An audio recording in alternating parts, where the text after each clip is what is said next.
Giselle, buenas tardes, bienvenida.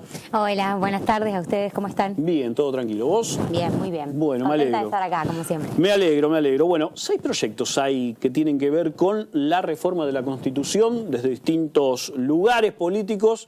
El socialismo presentó el suyo.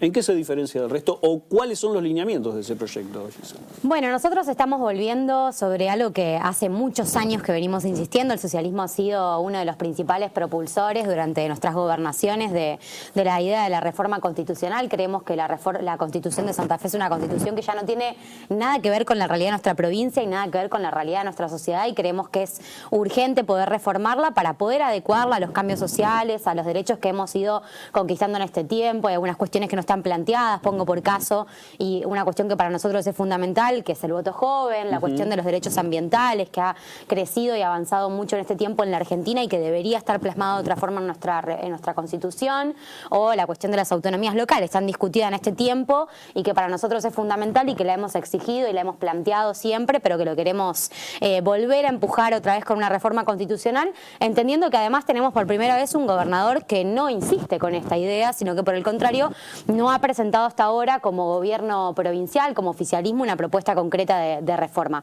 Así que para nosotros es fundamental por muchas cosas, principalmente para adecuarla a este tiempo y a lo que la sociedad necesita hoy, y también para hacer reformas que creemos que hace mucho tiempo que deberían haberse hecho y que no hemos logrado quizás en este tiempo encontrar algunos consensos, y que tenemos algún optimismo mayor en este momento respecto de la posibilidad de tener una media sanción en la Cámara de Diputados concretamente en el año 2022.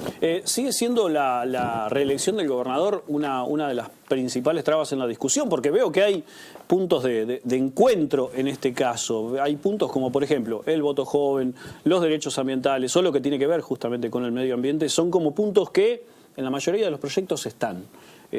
Pero la reelección del gobernador sigue siendo como el punto de discusión. ¿Sigue siendo ese el nudo? En algún punto es un tema conflictivo, es un tema en el que no hemos tenido consenso en reformas anteriores, pero nosotros estamos abiertos a discutirlo. Creemos que en el caso de que no incluyamos la reelección del gobernador en la reforma constitucional, deberíamos discutir la duración en general de todos los mandatos. Sabemos que es una provincia donde el gobernador no tiene reelección, pero tenemos elecciones indefinidas para otros cargos, y en el caso de que sí nos podemos poner de acuerdo, que la contemplemos. Para nosotros siempre fue un punto en el que Santa Fe debería avanzar. Creemos que tendríamos que tener reelección del gobernador. Ahora estamos dispuestos a discutir y a ver cuál es la posibilidad de consenso concreto que tenemos adentro de diputados con este y otros temas que puedan llegar a tener diferentes visiones de parte de la política santafesina. ¿Cuál sería el problema, Giselle, de discutir una reforma a la Constitución con la reelección del gobernador y habilitando al gobernador que esté en tránsito a presentarse en la próxima elección? Porque hay como un temor o mito que ese gobernador, como juró por otra constitución, no podría jurar por una constitución renovada, o que el Poder Ejecutivo corre con ventaja a la hora de buscar una reelección si es que le va bien, porque si le va mal, tampoco la ventaja existe.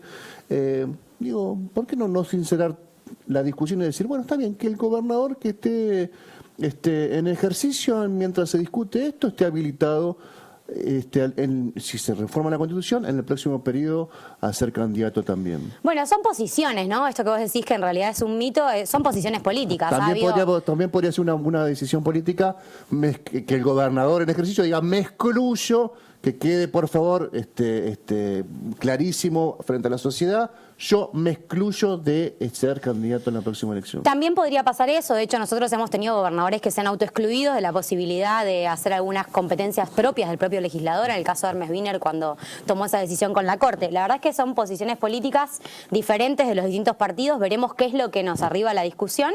Nosotros creemos que lo fundamental es que alcancemos los consensos para tener la reforma, para tener por lo menos una media sanción en la Cámara de Diputados que ya nos permita empezar a discutir con el Senado, nos permita discutir con el gobierno también, y lo vamos a estar empujando y esperamos que ojalá antes de que termine octubre podamos tener un tratamiento en el recinto de diputados. ¿Autonomía municipal, cómo la ves?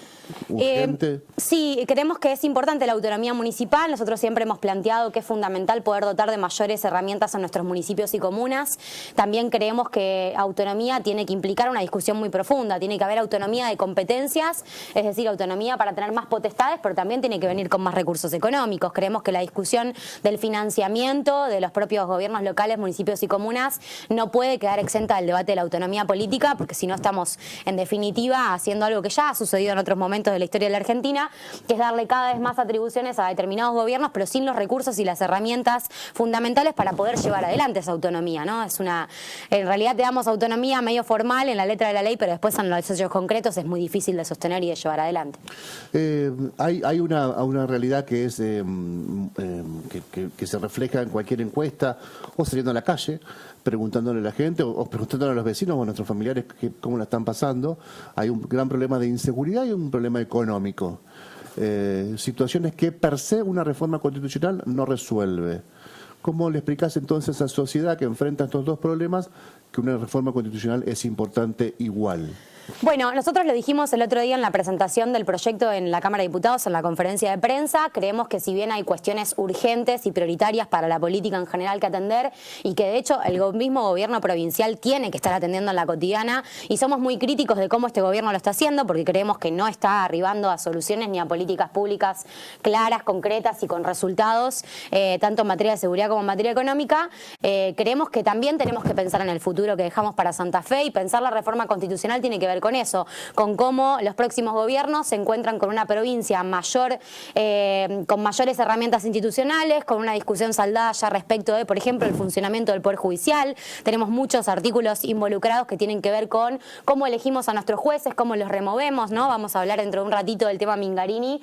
Creemos que son dos carriles que tienen que ir funcionando en paralelo. La política se tiene que ocupar de lo urgente y lo importante, y estas cosas que vos mencionás, que puntualmente son seguridad y los problemas económicos de la Argentina, y también tiene que ir pensando cómo construye una Santa Fe distinta para el futuro de las próximas generaciones, y por eso decimos, está claro que la urgencia es la inseguridad, pero también queremos discutir la decisión de los jóvenes en el voto a las mayores autoridades de la provincia con el voto joven, que creemos que para eso necesitamos una reforma constitucional.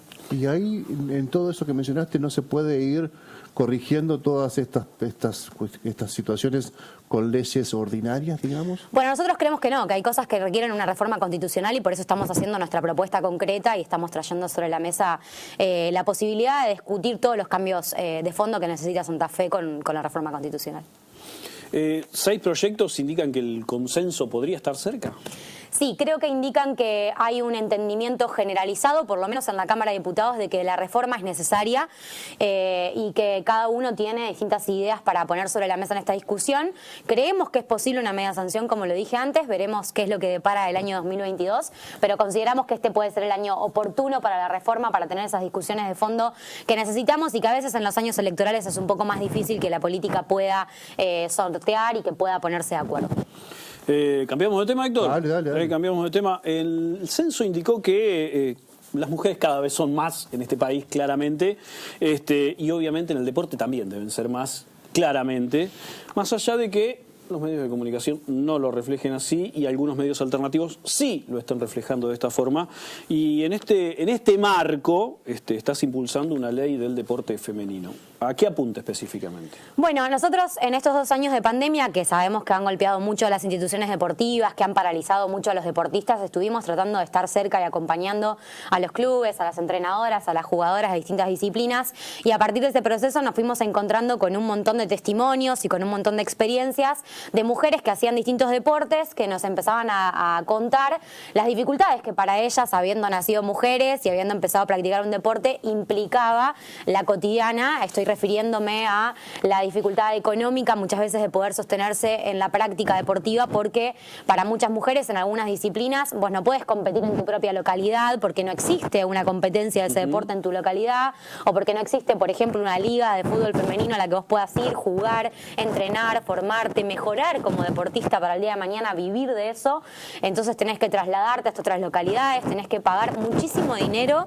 Yo siempre pongo el ejemplo de que los varones desde chiquito pueden soñar con la posibilidad posibilidad de ganar dinero jugando a la pelota. Y para una mujer desde muy chiquita es bastante difícil creer que una va a vivir de jugar a la pelota. Nos fuimos encontrando con distintas situaciones, desigualdad económica, desigualdad a la hora del uso de los espacios de los clubes y las instituciones deportivas.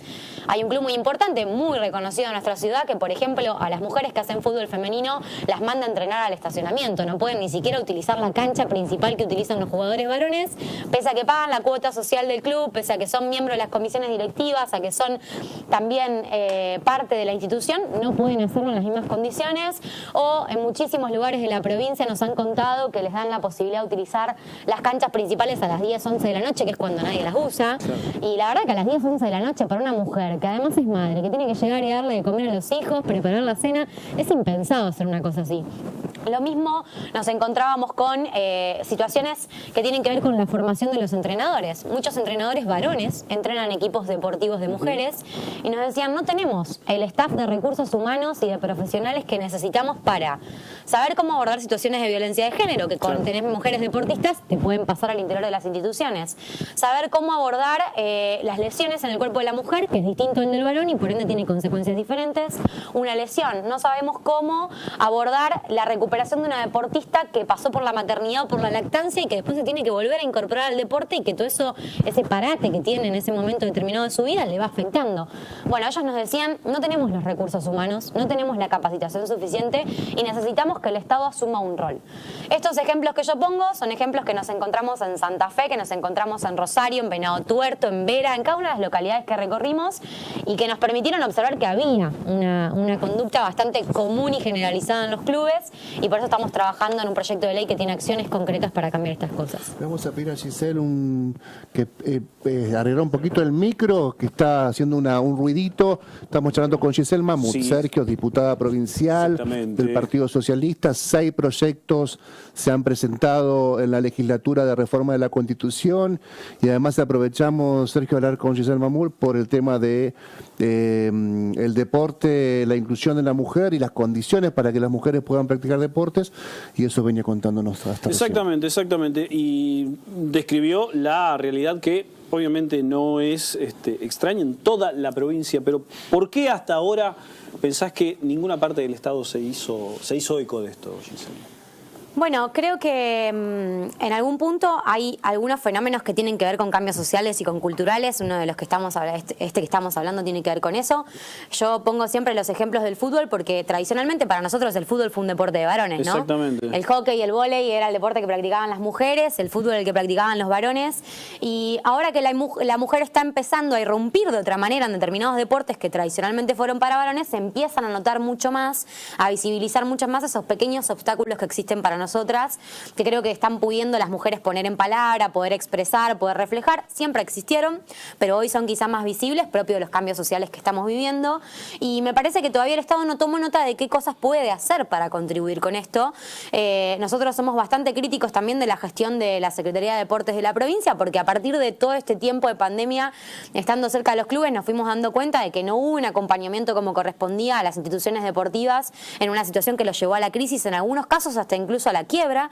Algunas instituciones deportivas, hubo personal que trabajaba para los clubes que quedó sin trabajo, hubo deportistas que estuvieron parados mucho tiempo por los idas y vueltas con las restricciones de la pandemia, y creemos que no han sido bien acompañados y que podría haber una actitud mucho más concreta y contundente, y por eso hacemos una propuesta, que es esta ley que en realidad surge de los propios testimonios de las deportistas, que la semana pasada, el martes a las 5 de la tarde, contamos con 250 personas en la legislatura apoyando esta ley en una audiencia pública, entre lo cual tuvimos presidentes de clubes, deportistas, entrenadoras, formadores de equipos de todas las disciplinas, medallistas que lograron obtener una medalla en los Juegos Sudamericanos de la Juventud o en los Juegos Olímpicos del año pasado, y que todos están convencidos de que esto puede ser una herramienta muy importante para empezar a igualar la cancha, decimos nosotras, en la militancia de este proyecto.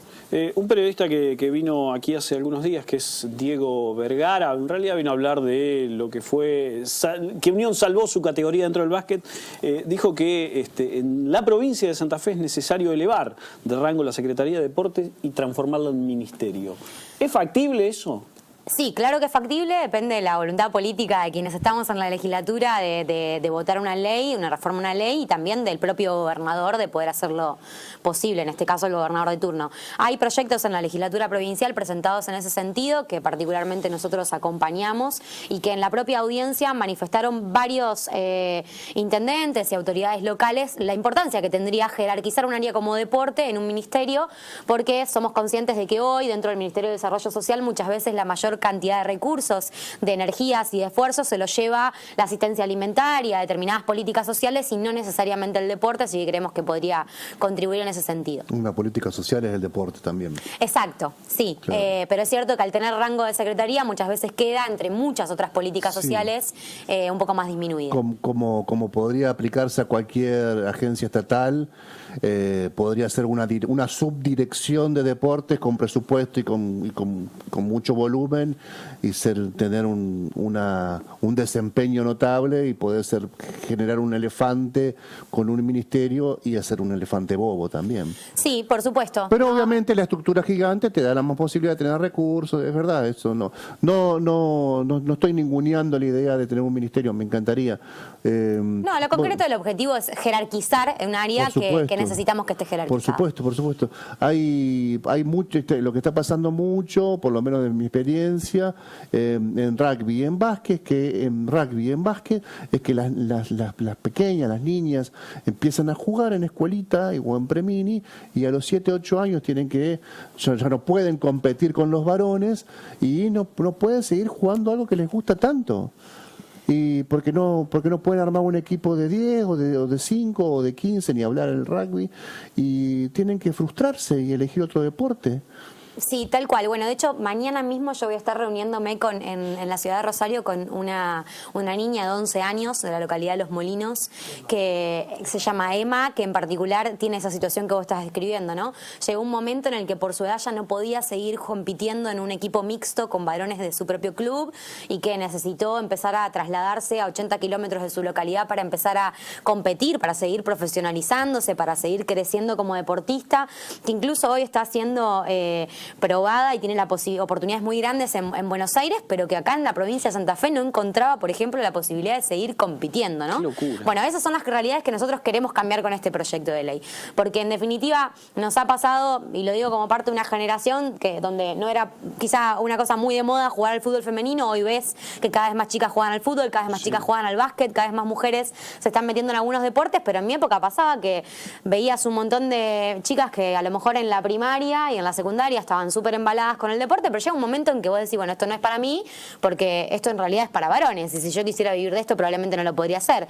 Bueno, hoy seguimos teniendo esa realidad en la provincia de Santa Fe y en muchas otras provincias de la Argentina, por eso creemos que Santa Fe necesita esta ley y que podría ser pionera incluso a nivel nacional para marcar un camino y un rumbo en políticas públicas para el deporte. ¿Y qué posibilitaría la ley para el caso de Emma?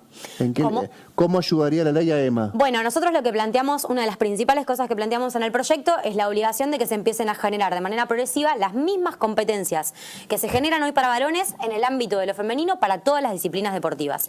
Es decir, mañana progresivamente Santa Fe va a tener que tener su liga de fútbol femenino y su liga de fútbol masculino. Vera va a tener que tener su liga de fútbol femenino y su liga de fútbol masculino, ¿no? Obviamente uno sabe que estos cambios no son de la noche a la mañana, pero ya contemplando en una ley que progresivamente eso tiene que empezar a suceder y que tiene que haber recursos destinados a eso, estás dando un impulso bastante importante. Volvemos a cambiar de tema y me parece que es imposible no hacer alusión al 10-0 que se llevó el juez Mingarini en una decisión del jury que fue básicamente el resultado de su destitución por, entre otros puntos, su falta de perspectiva de género y obviamente también desoír muchos puntos que habían sido tenidos en cuenta por especialistas, por peritos en diferentes fallos o en diferentes instancias judiciales y en los cuales los fallos de Mingarini no tenían ningún tipo de relevancia. Bueno, finalmente 10 personas decidieron destituir al juez Mingarini. ¿Cuál es la reflexión después de que muchas partes políticas partidarias, militantes, empujaron justamente esta destitución, Giselle? Bueno, nosotros lo dijimos el jueves pasado en la legislatura junto con varias legisladoras. Celebramos la decisión del tribunal porque creemos que era la decisión que correspondía. Creemos que la Procuración de la Corte Suprema de la provincia logró demostrar que un juez en tan solo 3 años, en 11 causas judiciales distintas, había tenido un comportamiento, un razonamiento que se mantenía como una conducta reiterada, donde no solo se desoían, como vos dijiste, los testimonios de las víctimas, que en su mayoría eran mujeres que sufrían violencia de género, o niños y niñas que habían sido abusados sexualmente por un adulto, en algunos casos incluso con el agravante de ser personas en situación de discapacidad.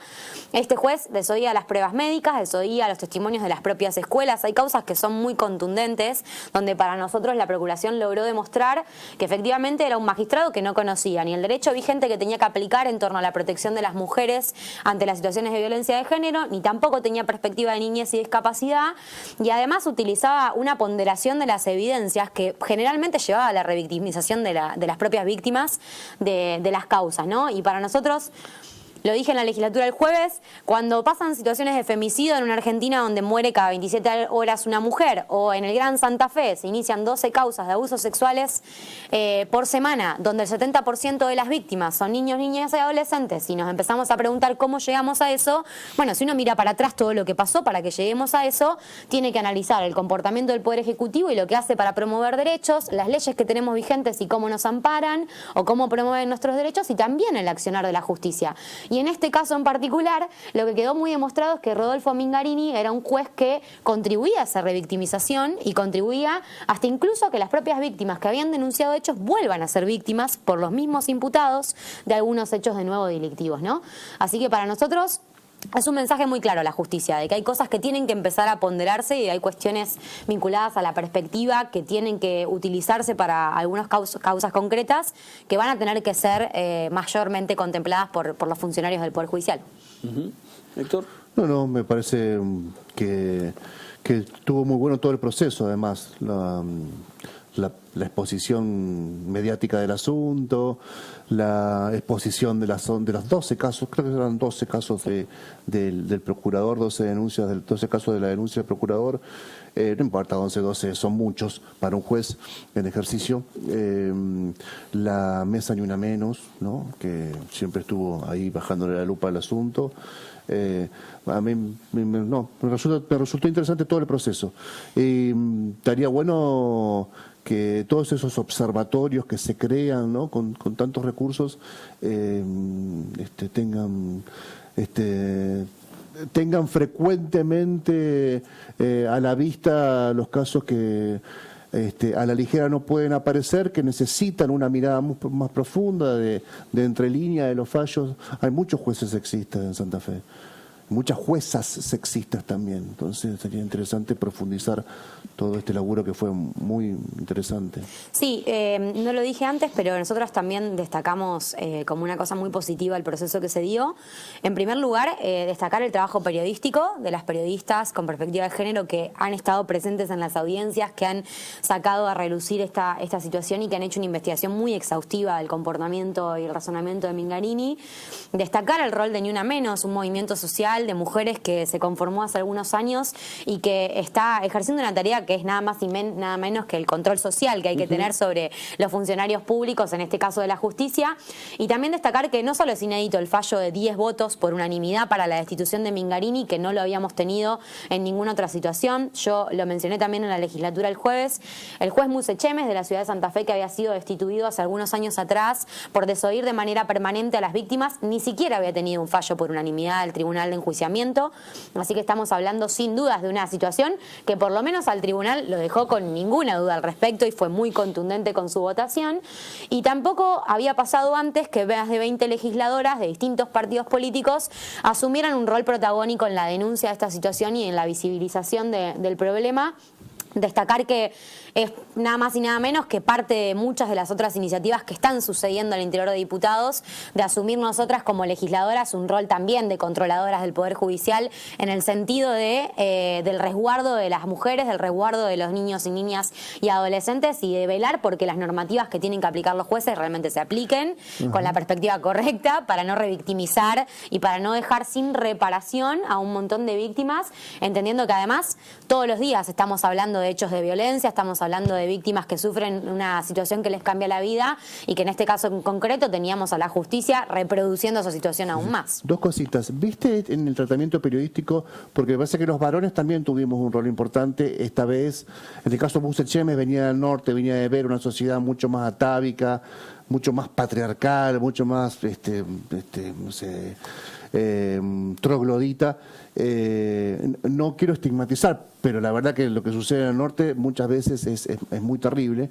En ese caso había periodistas que bancaban a Bussechemes con sangre, te diría. A mí me parece que también en esta oportunidad lo de Mingarini fue bastante unánime en términos de género, varones y mujeres. Yo no escuché ninguna voz diciendo, pero habría que ver porque Mingarini lo están, más allá de, ¿no?, de alguna cosa aislada, pero... Comparto con vos, creo que en general el mundo del periodismo y el mundo de la política rápidamente supo detectar lo que estaba sucediendo y acompañar ese proceso que se venía dando y estar muy atento a cómo avanzaba la investigación y a difundir todo lo que se iba conociendo de las causas en las que él había estado involucrado. Hubo una o dos voces disidentes que en algún momento resonaron en los últimos días antes del dictamen, pero que no dejan de ser voces muy minoritarias y que no tenían que ver con la posición de la mayoría del periodismo ni de la mayoría de la política. Así que en ese sentido creo que en algún punto el 10 votos y ningún voto a favor es muy contundente por todas esas razones. Por todo ese contexto. Y la otra, creo que yo te lo dije a vos en su oportunidad, la próxima hay que sumar a los varones a la denuncia. ¿No? Entonces, me parece que no hubo no es que no estuvieron en la denuncia porque hayan tenido algún reparo o una actitud contraria a lo que hacíamos. Vos lo explicaste. Simplemente había sido una acción rápida de reacción en ese momento ante lo que estaba pasando entre las legisladoras que tenemos algunos mecanismos de trabajo conjuntos ya bastante aceitados en estos 2 años, pero por supuesto que todos los partidos políticos de las legisladoras que firmaron estuvieron acompañando. De hecho, yo lo destaqué también en la legislatura el jueves.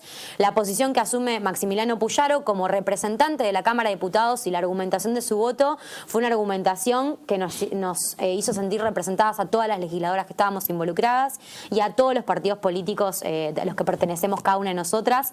Así que en ese sentido me parece que no fue una cuestión de las mujeres contra Mingarini, por el contrario, fue muchos actores de la sociedad, el periodismo, la política, entendiendo que había una situación muy grave que analizar y que cuando las pruebas se pusieron sobre la mesa no quedaban muchas dudas de lo que había que hacer y de que los jueces como Mingarini son los que no podemos permitir que sigan jugando un rol en la justicia de Santa Fe. Sumo un último tema. Milei hace pocos días habló de dejar sin efecto el Ministerio de Mujeres y en Santa Fe tiene réplica eso. Hay un proyecto de 3 legisladoras que proponen algo en la misma sintonía, dejar sin efecto el ministerio que tiene que ver con género y diversidad en Santa Fe. ¿Opinión? Creo que es un despropósito la propuesta, porque el mundo, Argentina, Santa Fe, viene avanzando en la jerarquización de espacios para generar políticas públicas de promoción de derechos de las mujeres, precisamente porque ha quedado más que de manifiesto que tenemos situaciones de desigualdad enormes y estructurales, que vivimos situaciones de violencia que nos llevan a la muerte, vuelvo a repetir, cada 27 horas una mujer en Argentina. Entonces, creer que la solución para resolver esos problemas son asesinadas por un femicida. Creer que la solución a esa realidad es retroceder en la jerarquización de esas áreas en la política pública o en los presupuestos que tienen destinados, para mí es un despropósito. Es volver a contribuir a que esa situación vuelva a empeorar. Está claro que uno, porque crea un ministerio, de la noche a la mañana no empieza a obtener los resultados que desea. No, pero volvemos a lo de la ley del deporte. Se crea un marco que a partir de ahí puede ayudar a toda una situación. Exacto. Avanzar en la jerarquización de esta área como ministerio tiene que ver con un avance social a partir de la lucha a un movimiento de mujeres que cada vez más multitudinario, que atraviesa generaciones enteras, que se manifiesta todos los años con las movilizaciones de Ni Una Menos, con la movilización el 25 de noviembre contra la violencia, las formas de violencia contra la mujer. El 8M. El 8 de marzo, ¿no? Argentina viene siendo pionera en la lucha a los derechos de las mujeres y eso ha llevado a que podamos darle un lugar más relevante en la política pública y en las decisiones concretas de los gobiernos. Y este proyecto, la verdad, que lo que hace es plantear un retroceso en ese sentido, así que lo creo un despropósito y creo que no tendría que prosperar. ¿Quiénes son las diputadas? Ya te digo, espérame que tenía la data acá, pero las diputado Nicolás Mayoraz, Natalia Armas Belavi y Juan Argañarás. son 3 diputados. Somos Vida. Exacto, Somos Vida. Bueno, están haciéndose eco de la idea de Javier Milei. ¿Y con qué fundamento debería desaparecer el ministerio en Santa Fe? Habría que preguntarle Sí. habría que preguntarle eso. Pero bueno, ahí estaba. ¿Milei qué te genera Milei? Rechazo. Rechazo, muy elegante para definirlo. Muy elegante. Giselle, muchísimas gracias por tu tiempo. No, gracias a ustedes como siempre.